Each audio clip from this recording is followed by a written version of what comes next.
buscar o teu querer, tua graça conhecer, quero louvar-te. As aves do céu cantam para ti, as feras do campo refletem teu poder.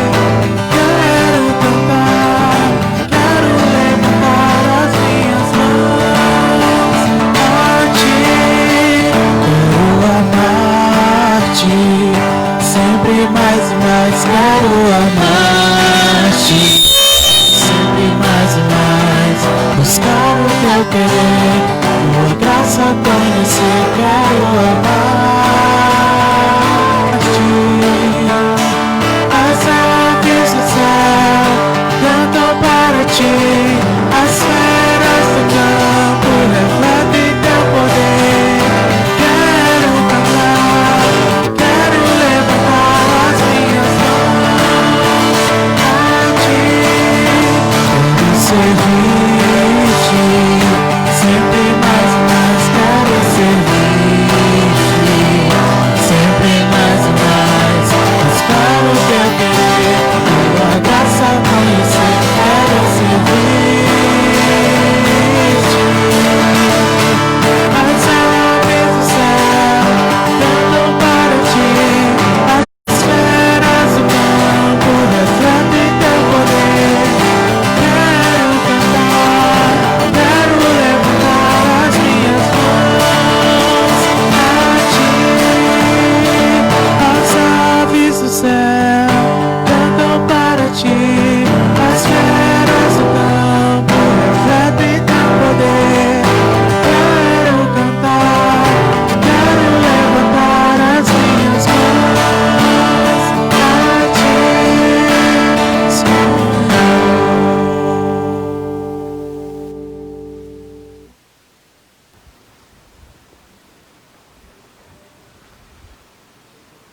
Graça, paz e saúde a todos.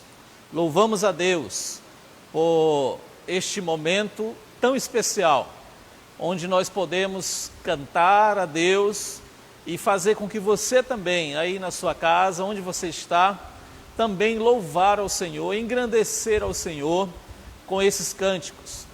E podermos então entoar o nome de Deus, exaltar o nome de Jesus e dizer: quero louvar-te sempre mais e mais. Convido você a participar conosco e também a convidar alguém, convidar um amigo, convidar uma pessoa que você ama, que você quer abençoar com a palavra de Deus, que você quer compartilhar algo de Deus para esta pessoa. Compartilhe no seu Facebook, compartilhe no WhatsApp, onde você puder alcançar nos seus status, para abençoar os seus amigos, aqueles que lhe acompanham nas redes sociais. Nesse momento também é um momento especial, porque nós anunciamos a palavra de Deus. Deus está falando. Deus não está em silêncio. Em meio ao sofrimento, Deus continua a falar. Deus continua a propagar a sua palavra. E Ele quer que você seja um instrumento desta propagação à vida, aos ouvidos daqueles que estão ao seu redor, daqueles com quem você pode se relacionar. Então, nesse momento quero orar ao Senhor, quero invocar o nome do Senhor, para que estejamos adorando Ele em espírito e em verdade. Ó Deus e Pai, nós louvamos o Teu nome, queremos louvar-te, ó Deus, hoje e sempre, mais e mais. Queremos, ó Deus, te agradecer pelo que o Senhor é, te agradecer pela Tua obra, pelas obras de Tuas mãos poderosas. Queremos, ó Deus, render glórias ao Senhor. Queremos, ó Deus, invocar o Teu nome, a Tua presença para cada lar, para cada vida que está assistindo essa live. Rogamos a Tua glória, ó Deus, que a Tua glória seja manifestada em cada coração. Pedimos essas bênçãos, sabedores de que Tu és Deus, que Tu abençoes ricamente, ó Deus, cada um, cada ouvinte, cada pessoa que está assistindo esta live. E assim, ó Deus, o Teu nome possa ser conhecido de forma agradável ao teu querer, agradável ao teu coração, ó Deus. Rogamos essas bênçãos, que o Senhor abençoe também, ó Deus, os irmãos que estão na ministração da música, os irmãos que estão na parte técnica para a transmissão desta live, e a mim, ó Deus, que o Senhor me abençoe na transmissão da Tua Palavra, e da mesma forma que o Teu Espírito trabalhe no coração das pessoas, para que ao ouvir a Tua voz sejam compungidas, sejam, ó Deus, levadas à Tua presença, e sejam, ó Deus, consoladas pelo Teu Santo Espírito. Rogamos essas bênçãos, ó Deus, no nome e para a glória de Jesus Cristo. Amém e amém, graças a Deus. Que Deus em Cristo Jesus seja abençoador na sua vida hoje à noite. Vamos continuar louvando ao Senhor com mais 2 cânticos.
graças ao nosso bondoso Deus, que dispensa sobre nós da sua maravilhosa graça.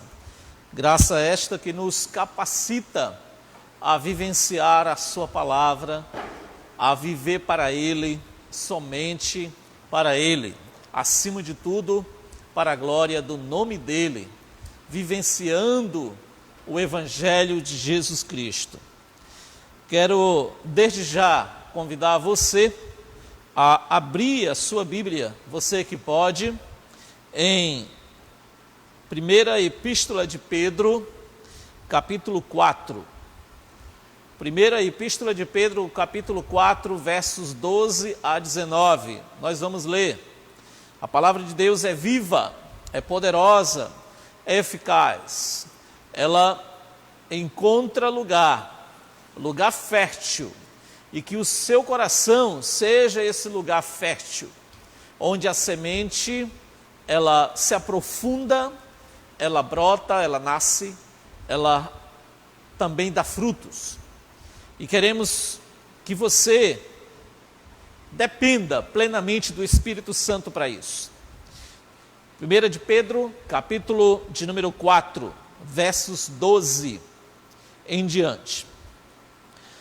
A palavra de Deus diz assim: Amados, não estranheis o fogo ardente que surge no meio de vós, destinado a provar-vos, como se alguma coisa extraordinária vos estivesse acontecendo.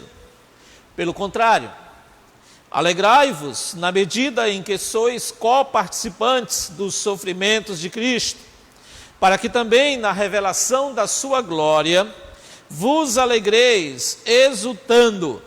Se pelo Cristo sois injuriados, bem-aventurados sois, porque sobre vós repousa o Espírito da glória e de Deus. Não sofra, porém, nenhum de vós como assassino, ou ladrão, ou malfeitor, ou como quem se intromete em negócios de outrem. Mas, se sofrer como cristão, que seja como cristão. Não se envergonhe disso, antes glorifique a Deus com esse nome. Porque a ocasião de começar o juízo pela casa de Deus é chegada. Ora, se primeiro vem por nós, qual será o fim daqueles que não obedecem ao Evangelho de Deus? E se é com dificuldade que o justo é salvo, onde comparecer o ímpio? Sim, o pecador. Por isso também os que sofrem segundo a vontade de Deus, encomendem a sua alma ao fiel Criador na prática do bem. Na prática do bem. Vamos orar. Deus, esta é a tua bendita palavra. Ela é suficiente para os nossos corações necessitados, para almas cansadas, afadigadas, arranhadas e feridas, para pessoas que têm sofrido, para pessoas que têm sido vítimas de ataques, de doenças, de violências ou de qualquer outro motivo que tem lhes causado dor. Queremos que esta palavra, ó Deus, aplicada pelo Teu Santo Espírito, venha suprir as nossas necessidades, venha sarar as almas feridas e angustiadas, venha, ó Deus, cumprir o real propósito para o qual ela foi designada. Rogamos essas bênçãos em nome e para a glória daquele que sofreu, mas que venceu, em nome de Jesus. Amém. Amém. Graças ao nosso bom Deus.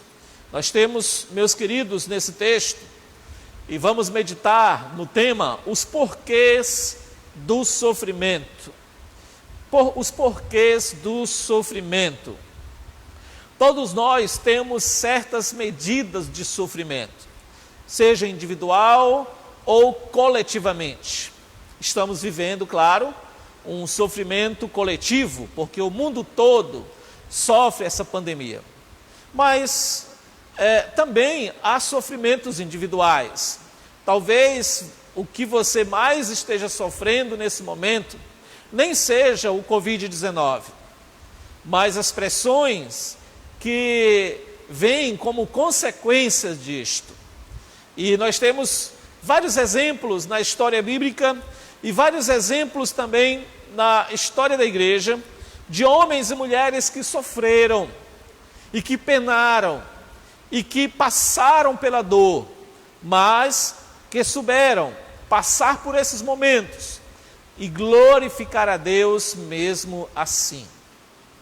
Eu me lembro sempre de John Bunyan. John Bunyan escreveu O Peregrino.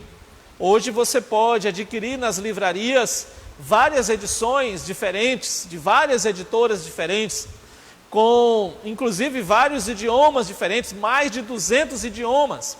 Foi traduzido esse livro de John Bunyan, um livro que foi escrito e que nas suas edições ficou apenas abaixo da Bíblia Sagrada, como o maior número de edições e de publicações.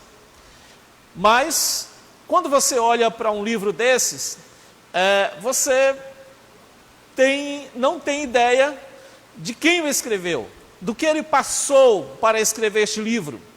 Enquanto ele escrevia este livro, ele estava preso. Primeiramente, ele foi preso por 12 anos. E então disseram que iriam soltá-lo. Mas por que o prenderam? O prenderam porque ele pregava a palavra de Deus. E naquela época tinha que se obter uma autorização da coroa, uma autorização da rainha, para poder pregar. No caso ainda do rei, para poder pregar, ainda no século 17. Só que enquanto ele pregava, ele não tinha autorização do governo para pregar, e ele foi pego pregando. Os policiais ficaram aguardando a hora que ele entrou numa casa para ele pregar o evangelho, e pegaram ele fazendo a oração prévia da pregação. E ali o prenderam e levaram, deixaram ele 12 anos preso.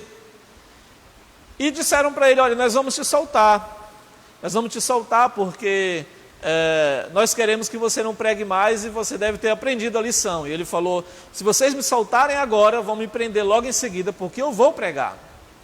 E assim aconteceu. Nessa segunda prisão, ele acabou escrevendo, John Bunyan acabou escrevendo O Peregrino, e também outro livro, também que é um best-seller dele. Mas é claro que o sofrimento, ele nos traz algumas dores, e que nós não podemos deixar que essas dores, elas superlotem os nossos corações, as nossas mentes, a ponto de nos esmagar. Semelhantemente, Pedro estava escrevendo a respeito disto. Hernandes Dias Lopes introduz o seu comentário desta carta falando assim: a primeira carta de Pedro é uma fonte de consolo para os dias sombrios, um bálsamo do céu para os que caminham pelos vales escuros da vida, e um tônico espiritual para os que sofrem injustiças e são fuzilados pelo vendaval da perseguição. Pedro escreve para os cristãos perseguidos, desterrados e expoliados da Ásia Menor, mesmo perdendo suas casas, suas terras, seus bens e sua liberdade. Esse povo caminhava com os pés no vale, mas com o coração no céu. Meus amados irmãos, Pedro, ele já havia falado, antes no capítulo 4, do texto que nós lemos, ele já havia falado deste mesmo tema, o tema do sofrimento. Ele havia falado nos capítulos 2, do versos 18 a 20, e no capítulo 3, dos versos 13 a 17, falando do sofrimento natural, aquele sofrimento que é consequência, às vezes, da nossa desobediência, aquele sofrimento que, às vezes, é consequência de estarmos vivos, às vezes uma tempestade, às vezes uma catástrofe, às vezes uma onda de problemas que viriam ou que vinham sobre as pessoas ou que vem sobre as pessoas. E isso tudo era como que algo natural, que podia acontecer e que devíamos estar preparados, que deviam seus leitores estarem preparados. Mas também agora, ele fala do sofrimento causado por causa da fidelidade a Cristo. Causado pela fidelidade a Cristo, que os cristãos que estavam dispersos da Ásia Menor, por seguirem a Cristo, eles haviam sido perseguidos, e então este sofrimento por causa de Cristo era motivo de contentamento e não de serem esmagados. Nós estamos sofrendo, meus queridos, por causa desta pandemia. Este sofrimento gera muitos questionamentos. Uma das minhas maiores preocupações são os questionamentos. Quando as pessoas começam a questionam o governo, até aí tudo bem, questionam a ciência, até aí tudo bem, questionam até mesmo os pastores, até aí tudo bem, mas quando começam a questionar a Deus, aí é que está o problema.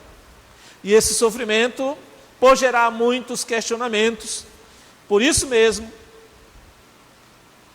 tem sido a conversa de muitos, o termo porquê. Porquê isso, porquê aquilo outro. Antes de perguntarmos porquê, quero propor algumas perguntas com respostas no texto bíblico que nós lemos, que devem nos trazer reflexões. Se estamos sendo certos, se estamos sendo corretos em questionar, inclusive às vezes a Deus. Para que muitas das vezes avaliemos se os nossos porquês não estão sendo injustos em relação ao nosso Deus. E a primeira pergunta que eu quero fazer é: por que você estranha o sofrimento? Por que você acha algo tão inusitado, tão estranho o sofrimento?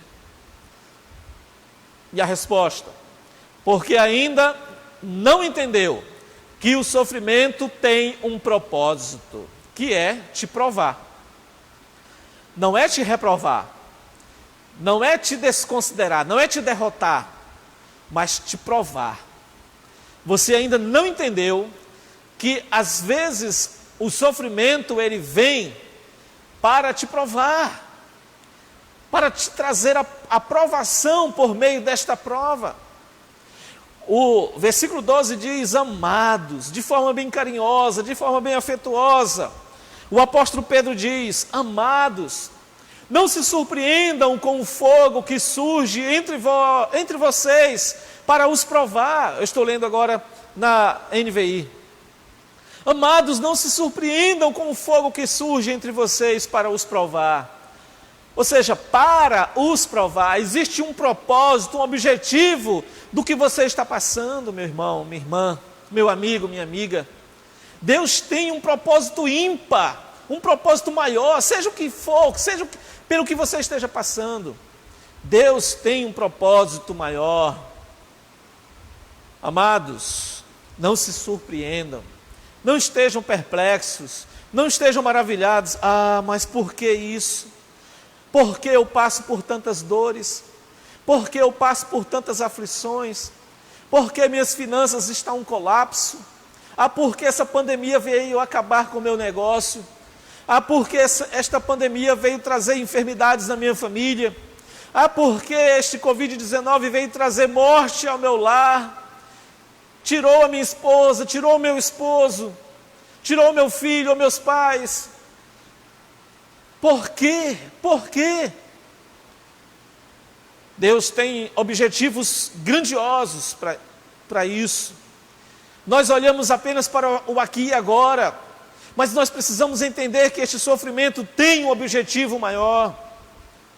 Não estranhe, não se surpreenda, como se algo estranho estivesse acontecendo. O termo estranho é para denotar de que o sofrimento deve ser algo conhecido, já deve ser algo familiar. Quando você o vê, você não se assusta. Você tem que esperar.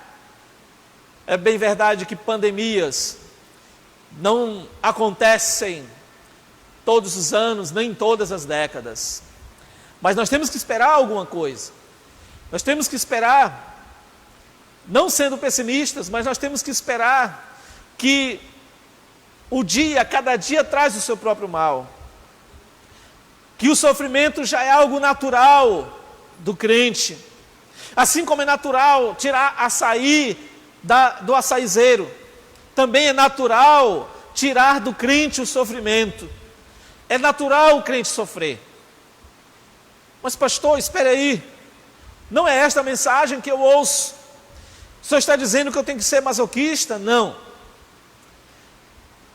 Não é isso que eu estou falando. Eu estou falando que você tem que olhar para a Bíblia e ver que a Bíblia em momento algum nos promete a ausência de sofrimento. O próprio Jesus disse, olha, preste atenção, no mundo vocês vão ter aflições, mas vocês precisam manter-se animados, vocês precisam ter bom ânimo, porque eu venci o mundo.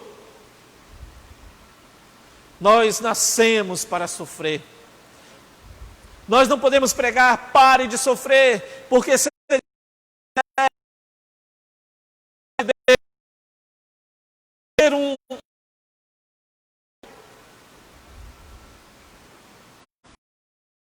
nos convida a viver esplêndido, experimentando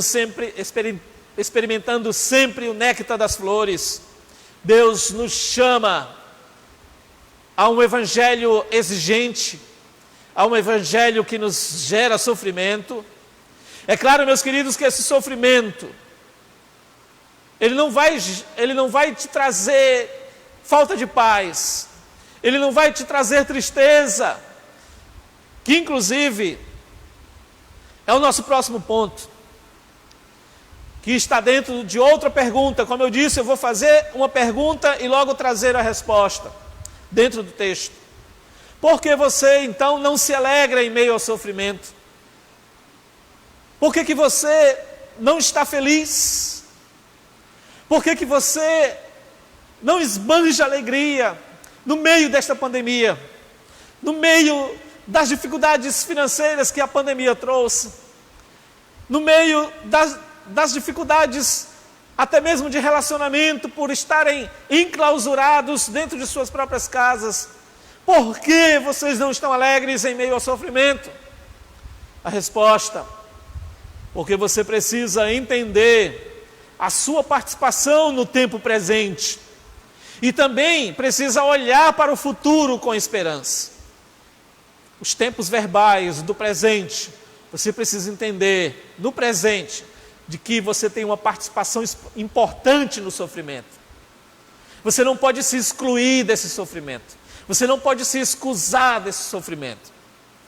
E também para o futuro, você tem a oportunidade de olhar com esperança para o futuro. Os próximos versos vão falar sobre isso. Eles dizem: mas alegrem-se. Vejam só, alegrar-se no sofrimento? Sim, não é masoquismo. Não é por causa do sofrimento que você está se alegrando, mas no meio do sofrimento você está se alegrando. Mas alegrem-se à medida que participam. Vejam, você é participante hoje, no presente. Você tem um privilégio de estar participando de uma pandemia, você tem um privilégio de continuar sendo fiel, de não roubar ninguém para poder melhorar suas economias, de não passar a perna em ninguém para poder arrumar um emprego. Você continua fiel a Deus, de não estocar remédio que está faltando para alguém que está doente.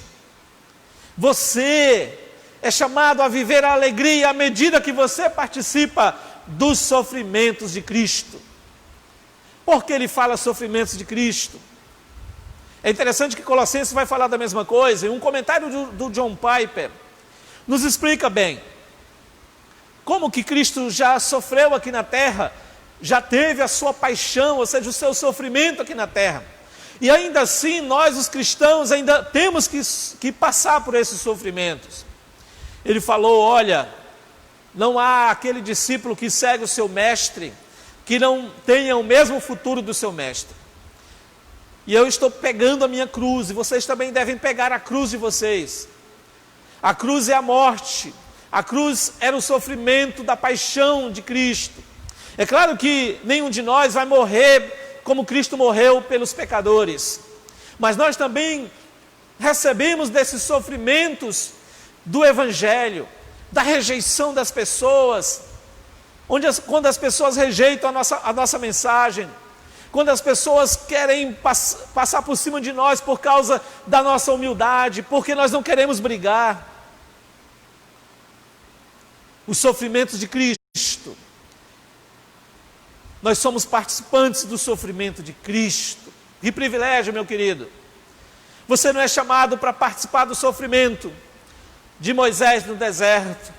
Você não é chamado para participar do sofrimento de Abraão, para que se cumprisse no nascimento do seu filho e depois Deus exigir que ele sacrificasse o seu filho. Você não é chamado a participar no sofrimento dos apóstolos. Você não é chamado para participar do sofrimento de Lutero, de Calvino, de Armínio, de quem quer que seja. Você é chamado para participar dos sofrimentos de Cristo Jesus. Que privilégio participar dos mesmos sofrimentos de Cristo. Nossos sofrimentos, como eu já disse, não são vicários, como o de Cristo foi, mas são semelhantes ao de Cristo, no que concerne ao exemplo que Ele deixou para nós. O texto continua dizendo, para que também, veja, tem um propósito, para que também, quando a sua glória for revelada, vocês exultem com grande alegria. Quando o próprio Jesus Cristo for revelado, Ele voltar, quando Ele se revelar novamente, a nossa alegria seja grande. Veja, o versículo começa falando de alegria e conclui falando de alegria. E ele continua falando, se vocês são insultados por causa do nome de Cristo, felizes são vocês, pois o Espírito da glória e o Espírito de Deus repousa sobre vocês. Se algum de vocês sofre, que não seja como assassino, ladrão, criminoso, ou como quem se intromete nos negócios alheios. Veja que o sofrimento de Cristo não é os sofrimentos por causa dos nossos pecados, por causa dos nossos erros, por causa das nossas culpas, por causa das nossas falhas, mas por causa de acertarmos o caminho de Cristo. Eu comparo o sofrimento com Cristo com as dificuldades que enfrentamos no casamento. O cônjuge, uma aliança foi feita, uma aliança inquebrável. Há dificuldades, o marido é pecador, a esposa é pecadora, mas ambos estão lutando, ambos estão participando dos mesmos sofrimentos. No dia que falta comida para um, também falta para o outro. No dia que não tem dinheiro para um, também não tem dinheiro para o outro. Quando um fica doente, o outro vai cuidar, ou então o outro adoece também. Os sofrimentos, eles são similares, e eles são acompanhados um pelo outro. Assim também, queridos, nós participamos dos sofrimentos de Cristo porque nós seguimos a Cristo, e porque também Cristo vem para dentro do nosso sofrimento. Uma ilustração adequada para isso é de Sadraque, Mesaque e Abednego, ou se você preferir,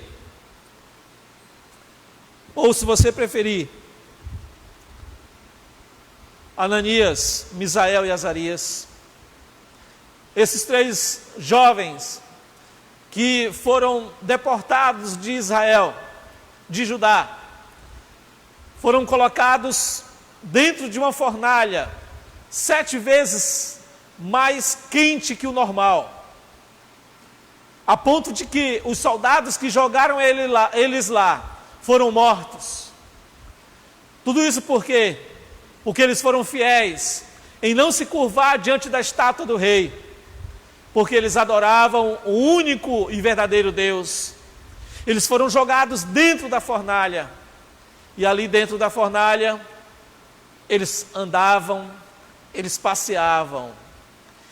E então olharam para dentro da fornalha e viram que não haviam apenas 3 lá. Este foi o maior milagre de todos.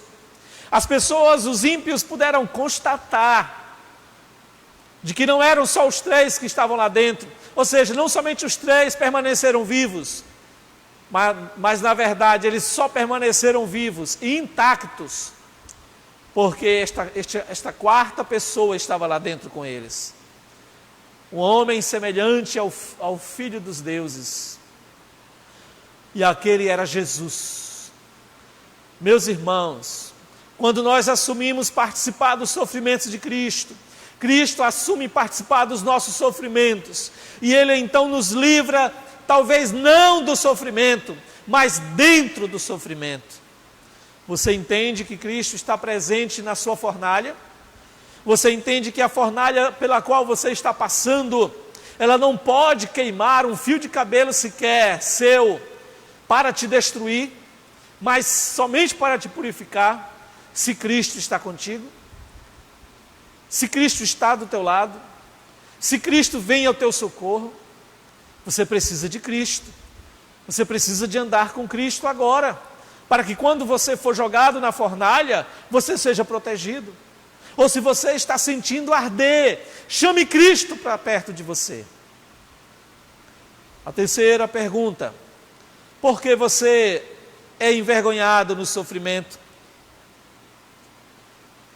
Por que você fica cabisbaixo, fica desanimado e envergonhado quando você sofre? Resposta: porque você não atribui glória a Deus no sofrimento. Porque normalmente, irmãos, nós não atribuímos glórias a Deus no meio da dor.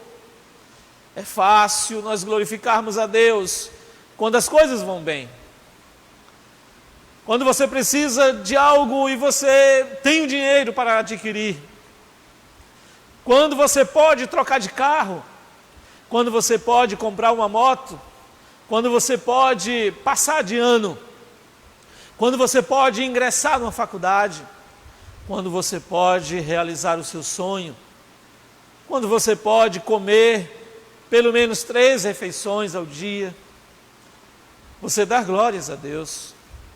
Alguns, é verdade, acabam se esquecendo de Deus quando tudo vai bem. Mas na verdade, no meio do sofrimento, nós sabemos pedir, pedir e pedir. E nada de dar glórias a Deus. Contudo, diz o versículo 16, contudo, se sofre como cristão, não se envergonhe, mas glorifique a Deus por meio desse nome. Glorifique a Deus por meio desse nome. Mas se você sofre como um cristão, por estar sendo um cristão, por manter-se firme no meio de uma calamidade, não se envergonhe. Não tenha vergonha do Evangelho. Não tenha vergonha de Cristo. Não tenha vergonha da cruz de Cristo. Não tenha vergonha de admitir que você é um servo de Deus. Mas glorifique a Deus por meio desse nome. Por meio do nome de cristão. Por meio desse nome que você carrega de Cristo. A primeira vez que apelidaram aqueles seguidores de Cristo de cristãos, eles o fizeram de forma pejorativa. Tentaram diminuir aquelas pessoas, mas que honra é ser chamado de cristão. Literalmente, pequenos cristos.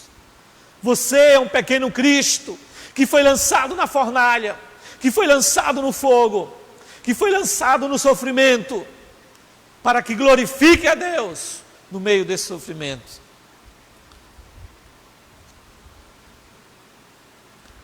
Contudo, se sofre como cristão, não se envergonhe, mas glorifique a Deus por meio desse nome fantástico de cristão. Que honra ser chamado de cristão. Hoje a moda é gospel. A moda é ser gospel. Nós importamos tudo dos Estados Unidos, até mesmo que não presta. Mas não é apenas você gostar da música evangélica, não é apenas você gostar de uma mensagem que massageia o seu ego, não é apenas você gostar de ir na igreja, não é apenas você gostar de músicas que falem ao seu coração, que derramem algumas lágrimas dos seus olhos. É muito mais do que isso. Você precisa glorificar a Deus no meio da dor. Eu conheci um homem que perdeu seu filho adolescente. Passou uma semana sumido, desaparecido, e quando o encontramos, o corpo dele já estava em estado de putrefação. E precipitadamente ele tinha sido enterrado pelas autoridades da cidade, antes de os próprios pais reconhecerem o corpo. Mas, através do promotor de justiça, foi desenterrado o corpo. E por uma característica, ele foi identificado. E a televisão, o pessoal da rádio, muita gente da cidade estava no cemitério naquela hora. E aquele homem levanta a voz e diz: o Senhor me deu, o Senhor tomou, bendito seja o nome do Senhor. Não é fácil dizer isso na hora da dor. Não é fácil falar isso, glorificar a Deus, dar glória a Deus, atribuir glória a Deus na hora da dor, na hora de uma perca tão terrível. Mas é necessário ao cristão. O verdadeiro crente é reconhecido nessas horas. Eu creio que o que está acontecendo ao redor do mundo é para identificar os verdadeiros crentes. Porque os falsos vão começar a blasfemar de Deus e não a glorificar a Deus. Então, dê glória a Deus em todas as situações, meu querido e minha querida. A quarta pergunta: por que você vive comparando os sofrimentos? O fulano nem é crente e sofre menos do que eu. Aquele crente nem é tão fiel, e eu vivo penando, vivo sofrendo, e aquela pessoa vive num bem bom. Eu sei que ele engana as pessoas, ele tem muito dinheiro, ele tem muita saúde. Por que você vive fazendo comparações de sofrimentos? Resposta: porque você ainda precisa entender o início do sofrimento do obediente e o fim do sofrimento do desobediente.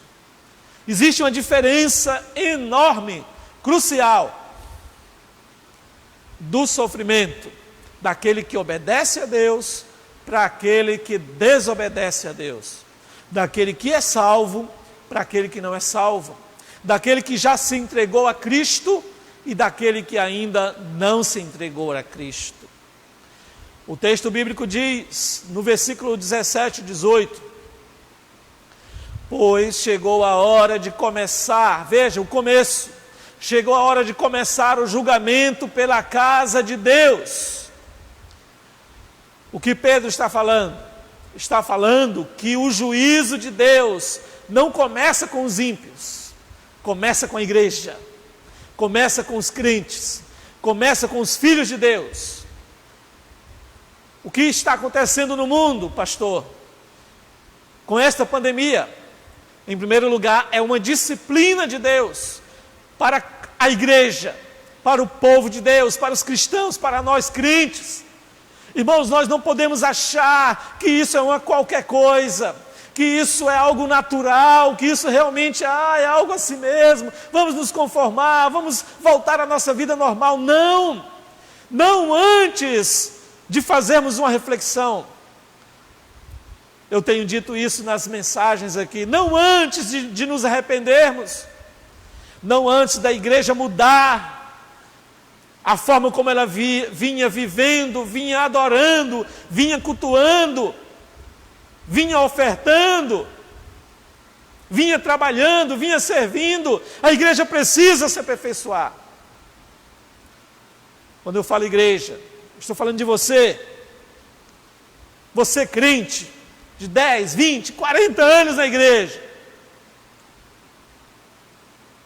O lugar que você senta já no banco já largou a tinta.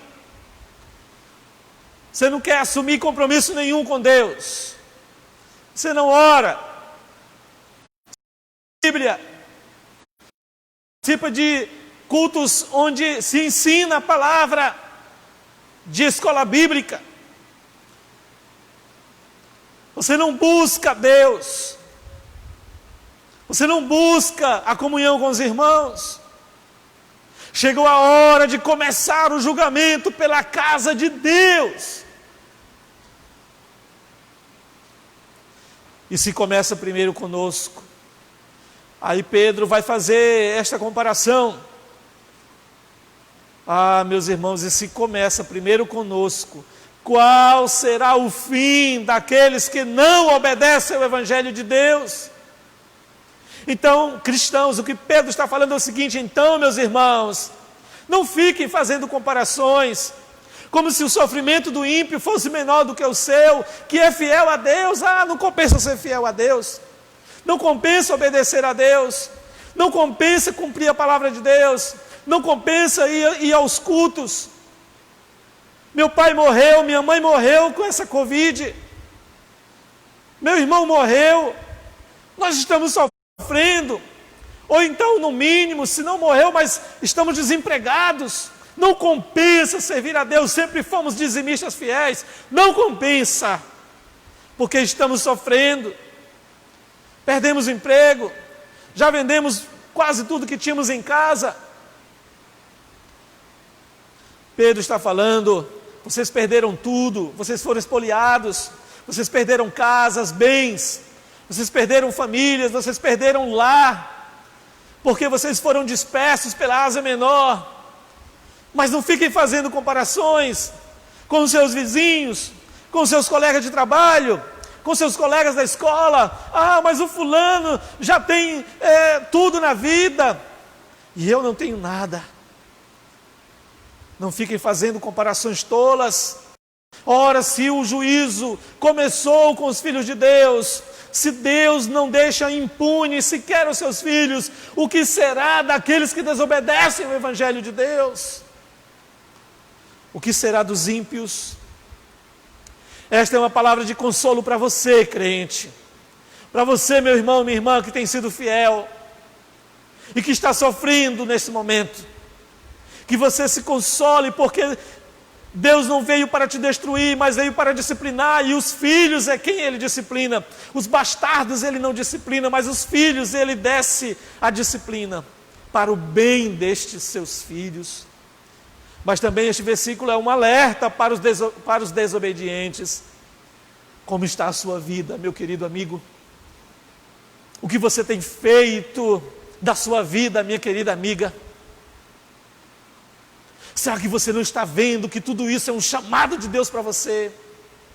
Você que está longe dos caminhos do Senhor, você que tem brincado com Deus, que tem renunciado à sua palavra, você que tem fugido dos seus chamados, você que pensa que pode ainda continuar renunciando a esse Deus, Ele está usando deste momento de sofrimento para te trazer a Ele. O Evangelho de Deus está sendo anunciado. O Evangelho de Cristo não está escondido, não está sendo impedido, pelo contrário. Você está tendo o privilégio de assistir, num momento como este, de isolamento social. Você não tem desculpa porque o crente não foi na sua igreja. Você não terá desculpa porque não foram te convidar para ir para um culto. O que você está fazendo com o Evangelho de Deus? Não rejeite mais. Arrependa-se hoje mesmo. Entregue-se ao Senhor hoje mesmo. Pedro ainda vai dizer, no versículo 18: e se ao justo é difícil ser salvo, o que será do ímpio e pecador?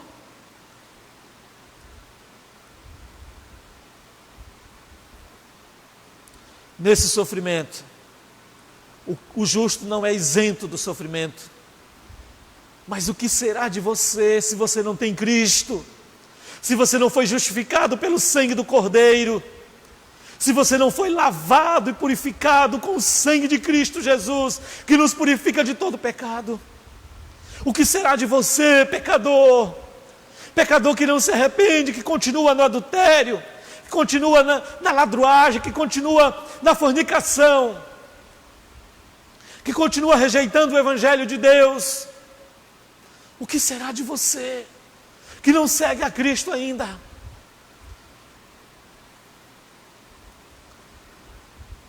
Tem um salmo, o salmo de número 73. É o salmo escrito por Asaf.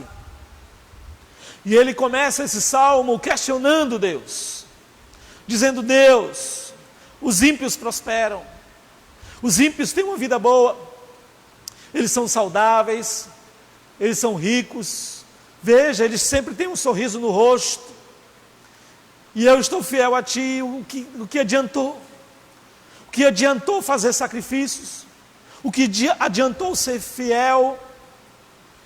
Até que no versículo 18 ele entra na presença de Deus, ele entra no templo e ele enxerga que na verdade ele é feliz, que mesmo ele não tendo as coisas sequer básicas dessa vida, que mesmo ele estando no meio do sofrimento, ele é salvo, ele tem Deus. Você tem Deus, o maior tesouro de todos. E por mais que lhe falte alguma coisa, se você tem Deus, não lhe falta nada. Pois chegou a hora de começar o julgamento, e já começou. E o que será de você, pecador, se você não é salvo? O que será de você, pecador, se você não está seguindo os caminhos de Cristo? O que será de você, crente, se você não busca aceitar que este sofrimento é uma bênção de Deus para as nossas vidas? Você já é salvo? Está sofrendo? Creia que este sofrimento é uma bênção de Deus para a sua vida. Agora, se você não é salvo, salve-se do maior sofrimento de todos, que é sofrer sem Cristo. E por último, quinta pergunta: por que você se entrega ao desânimo? Por que você se entrega ao desânimo? Por que você fica cabisbaixo? Por que você fica sempre triste, acabrunhado, desanimado, sem forças para continuar? Resposta: porque você precisa se entregar a Cristo e realizar a sua obra. O versículo 19 diz: por isso mesmo, aqueles que sofrem de acordo com a vontade de Deus devem confiar suas vidas ao seu fiel Criador e praticar o bem. E praticar o bem. Confie, entregue sua vida à vontade de Deus. Qual é a vontade de Deus, pastor? A primeira vontade de Deus é que você seja salvo, é que você seja um crente, é que você seja entregue a Jesus como um pecador que depende dele, que depende da sua salvação. E então você vai ler a Bíblia, vai estudar a palavra de Deus e vai descobrir que ela é a palavra de Deus, é a vontade de Deus revelada para a sua vida. Ela é a vontade de Deus revelada para que você saiba dar um passo adiante nas decisões mínimas ou nas mais importantes. Você precisa andar segundo a palavra de Deus. Mas vejam, além disso, vocês devem confiar suas vidas. O termo é muito forte. É como alguém que se joga lá do alto, confiando que vai ser aparado por alguém. Sabe aquela criança que se joga lá de cima, nos braços do seu pai, sabendo que seu pai vai lhe aparar, vai lhe segurar, não vai deixar que vai machucar, e ele pula com um sorriso no rosto. Assim você deve fazer, feche os seus olhos e se lance nos braços do Criador, do Deus bondoso, do Deus que te criou, que te ama, e comece a praticar o bem, realize boas obras. A pessoa não é salva pelas boas obras, aprendemos muito bem isso hoje pela manhã com o pastor Cássio. Mas o salvo, ele precisa praticar o bem, ele precisa realizar as boas obras. Evangelize, é uma boa obra. Compartilhe essa mensagem com o máximo de pessoas possível. Compartilhe a mensagem da palavra de Deus com todas as pessoas. Tem alguém passando fome? Dê o alimento. Tem alguém doente? Dê o remédio.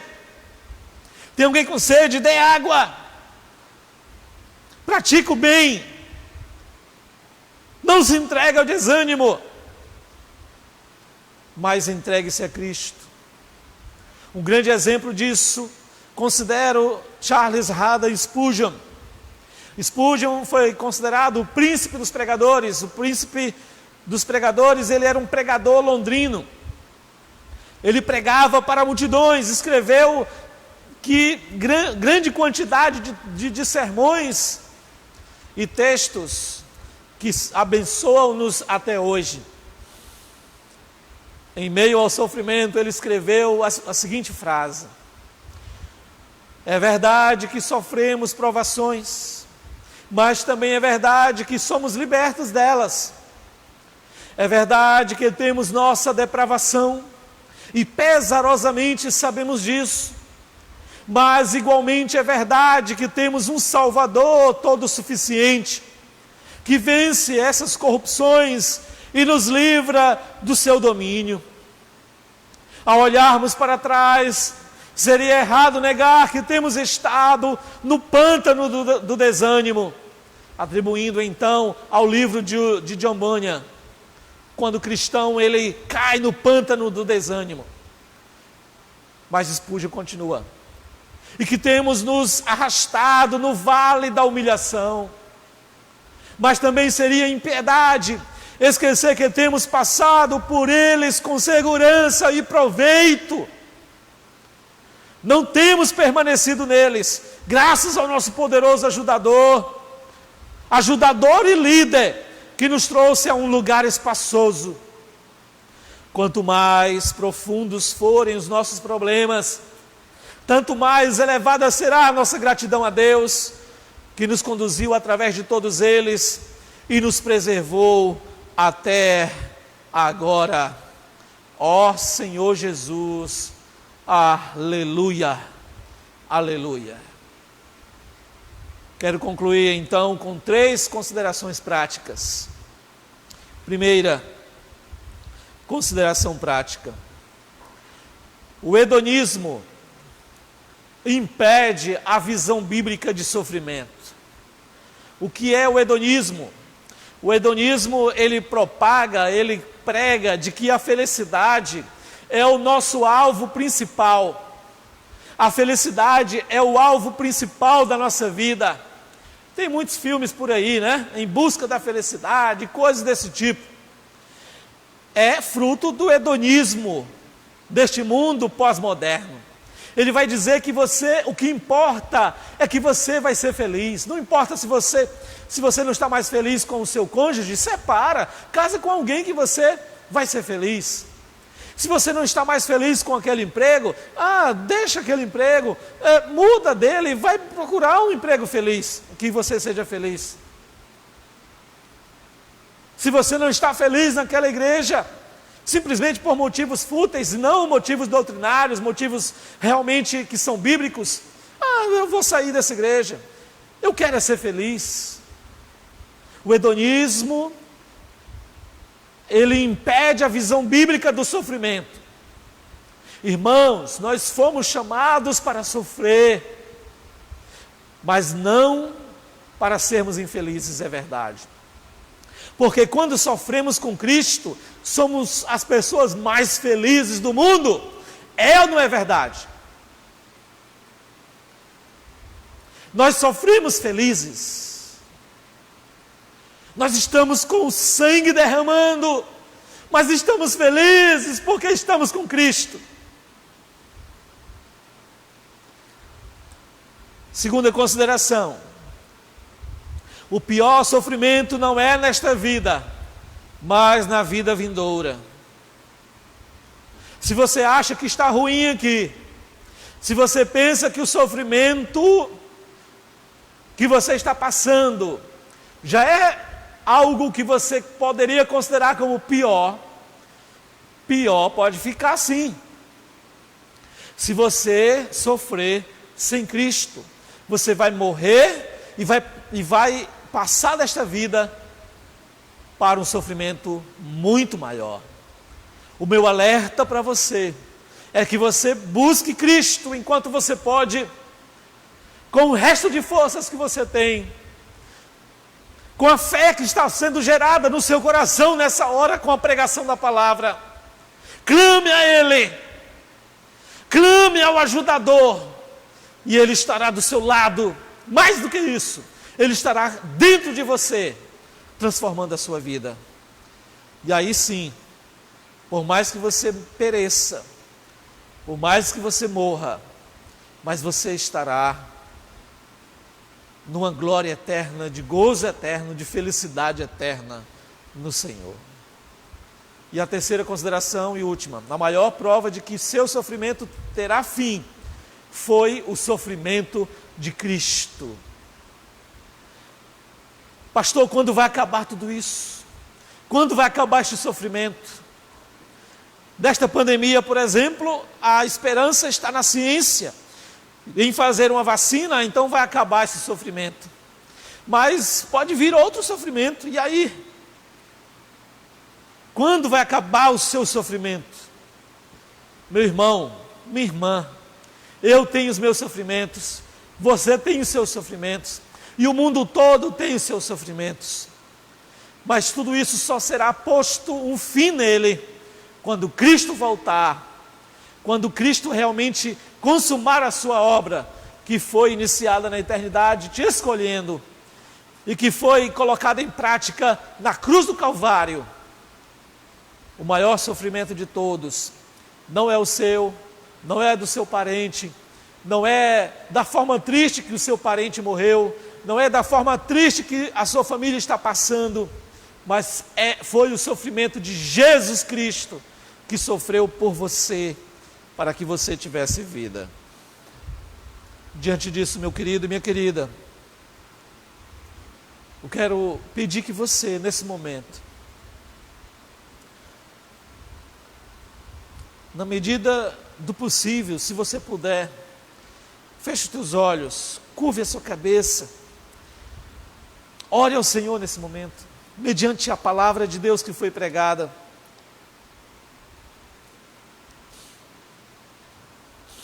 Mediante os louvores que foram cantados, mediante tudo que você já tem ouvido, ore ao Senhor. Se você já é um crente, se você já é alguém obediente à palavra de Deus, e que mesmo assim está sofrendo, louve ao Senhor no meio do sofrimento. Cante louvores a Deus, exalte a Deus, glorifique a Deus. Mas se você mesmo assim está sofrendo e você ainda não é um salvo, você está longe dos caminhos de Deus, você não segue a Cristo como seu Salvador e Senhor, você não queria nem saber de igreja antes da pandemia, e você agora percebe que você deseja Deus, de que você deseja esse Deus na sua vida, de que embora você sofra, de que embora você padeça, mas você quer esse Jesus na sua vida. Eu quero orar por você, E talvez você está assistindo, pode escrever um comentário. Eu quero orar por você aí.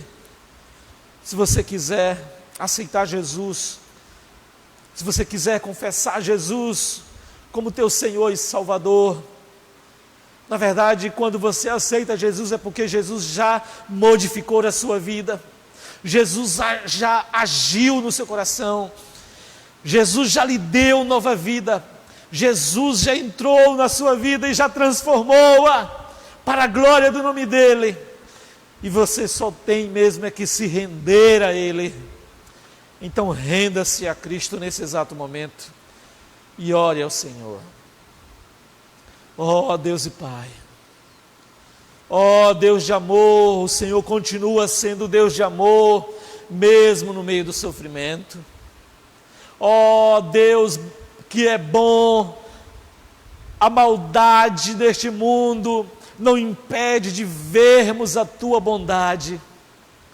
Ó Deus de doce aroma, o amargor do sofrimento não impede de sentir os odores, a doçura do perfume do Senhor, espiritualmente falando. Não podemos deixar de contemplar, ó Deus, a beleza da Tua santidade, no meio de um mundo tão pecaminoso. Nós rogamos a Ti, ó Deus, nós clamamos a Ti por socorro, por ajuda, por aqueles que estão sofrendo. Sim, ó Deus, se o Senhor quiser, livra-nos, ó Deus, dos nossos sofrimentos. Arranca, ó Deus, esses sofrimentos daqueles que já não estão aguentando mais. Mas Deus, acima de tudo, chega bem próximo. Fala-lhes, ó Deus, tudo isto que a Tua palavra já tem dito de consolo e de exortação, e de admoestação, e de chamado. E transforma essas vidas.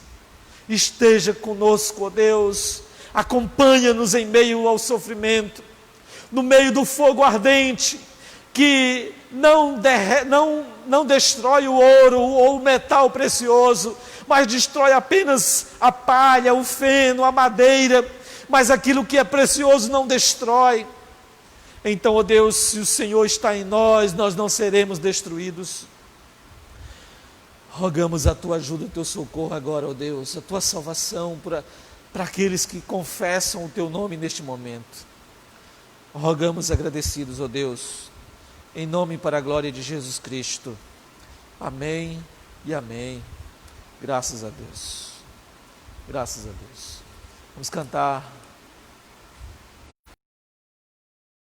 Vou e depois eu volto com a oração final e os avisos. Que Deus abençoe.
Sião, que não se abalam, mas permanecem para sempre.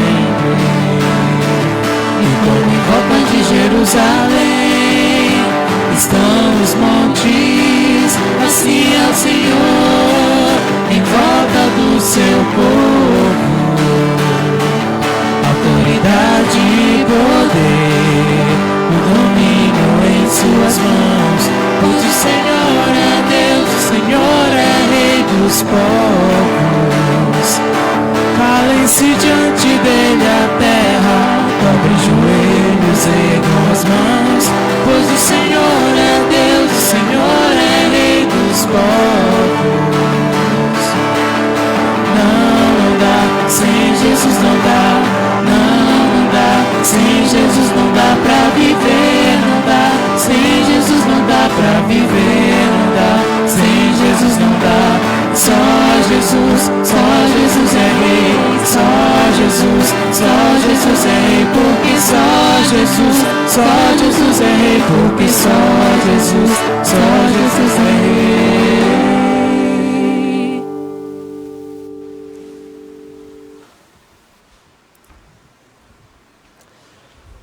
Amém. Só Jesus é Rei. Não existe outro a quem você pode ser súdito, somente a Cristo. Queremos louvar a Deus pelos irmãos que têm participado conosco. Quero mencionar aqui especialmente a irmã Leida. Também quero mencionar também a Carla Ieda Rodrigues, que pede oração por ela, pelas filhas Tainá, Thaís, Thaísa e o neto Theo, tá? Então vamos orar também por eles daqui a pouco, ok? Esses irmãos, amigos que têm nos acompanhado, Carla Ieda e sua família, tá bom? Que Deus abençoe ricamente a vida de cada um de vocês. Queremos também avisar aos queridos que teremos essa semana ainda e uma boa parte da outra para nós mantermos as nossas transmissões via online, tá bom? Nessa semana temos a terça-feira, um momento de oração e palavra. Na quarta-feira, um momento mais de bate-papo com os pastores. Aliás, nessa semana nós temos uma programação, já esquecendo aqui, uma programação especial pela região Amazônia Equatorial. Segunda-feira, amanhã, todos os líderes da igreja devem participar via Zoom, tá? Não será transmitido pelo Facebook, porque é restrito aos líderes das igrejas da região amazônica equatorial. E aí, você que é líder, nós vamos disponibilizar o link lá no grupo, e aí você vai poder participar conosco. E vai concorrer também ao sorteio de alguns livros de ótima referência, né, para que abençoe aqueles que estiverem participando da conferência. Teremos Samuel Campos, pastor Samuel Campos. Também na quarta-feira teremos o psicólogo Davi Medeiros, que estará também trazendo uma palavra a esse respeito para os líderes, a respeito da psicologia, o que a palavra contribuir em um momento de pandemia. E na sexta-feira o pastor Osmar estará transmitindo a palavra de Deus também quanto aos líderes em época de pandemia, ok? Então participe conosco. Na quinta-feira também nós temos uma participação em nossas lives, onde nós participamos agora, nessa semana. Semana passada foi da música, né? Muitos irmãos saudosos daquelas músicas antigas, né? Que nem eu lembrava mais, mas que muitos lembraram, né? E que foi muito bom. Nessa próxima quinta é de cunho pastoral e teológico, tá bom? Estejamos então, irmãos, orando, agradecendo a Deus por você ter nos acompanhado até aqui. Compartilhe essa mensagem com outras pessoas, para que assim mais pessoas sejam abençoadas. Estejamos orando agora, no nome de Jesus. Deus e Pai, em nome e para a glória de Jesus Cristo, apresentamos a Ti as nossas vidas. Te agradecemos, Senhor, porque podemos realizar este momento sublime contigo, aqui, juntamente com esta equipe, e também, ó Deus, cada pessoa e cada família reunida em seus lares. Nós louvamos o Teu nome. Muitas pessoas poderão, ó Deus, cantar esses cânticos que nós entoamos, ouvir esta mensagem que o Senhor usou poderosamente para que esta fraca figura transmitisse. E queremos, ó Deus, que o Senhor abençoe estas pessoas, salvando-as, animando-as, colocando-as, ó Deus, na posição de cristãos que aceitam a Tua palavra. Também queremos, ó Deus, te pedir, te clamar, ó Deus, pela vida da Ieda, pela vida das suas filhas, Tainá, Thaís, Thaísa, e o seu neto Theo. Queremos, ó Deus, te pedir também pela vida do Amós Nunes, que também nos acompanhou. Queremos, ó Deus, te agradecer pela vida de cada pessoa que ainda será alcançada pelas mensagens que temos transmitido durante esse período de pandemia. E queremos te rogar, ó Deus, que o Senhor providencie o retorno de forma mais segura possível, ó Deus, a congregarmos, a nos juntarmos com todos os cuidados necessários, dentro dos protocolos instituídos pelos decretos das autoridades, mas que estejamos juntos, ó Deus, que o Senhor nos inicie este momento de volta a nós, que o Senhor nos privilegie para que estejamos juntos novamente, para a glória do Teu nome, Senhor. Abençoa a Tua igreja, abençoa o Teu povo, abençoa cada irmão, cada amigo que ouviu esta mensagem. Rogamos agradecidos, ó Deus, e que também o amor de Deus o Pai, a graça de nosso Senhor e Salvador Jesus Cristo, e a consolação e a comunhão do Espírito Santo, seja com todo o povo de Deus, que agora diz amém e amém. Graças a Deus, que você tenha uma semana abençoada na presença do Senhor.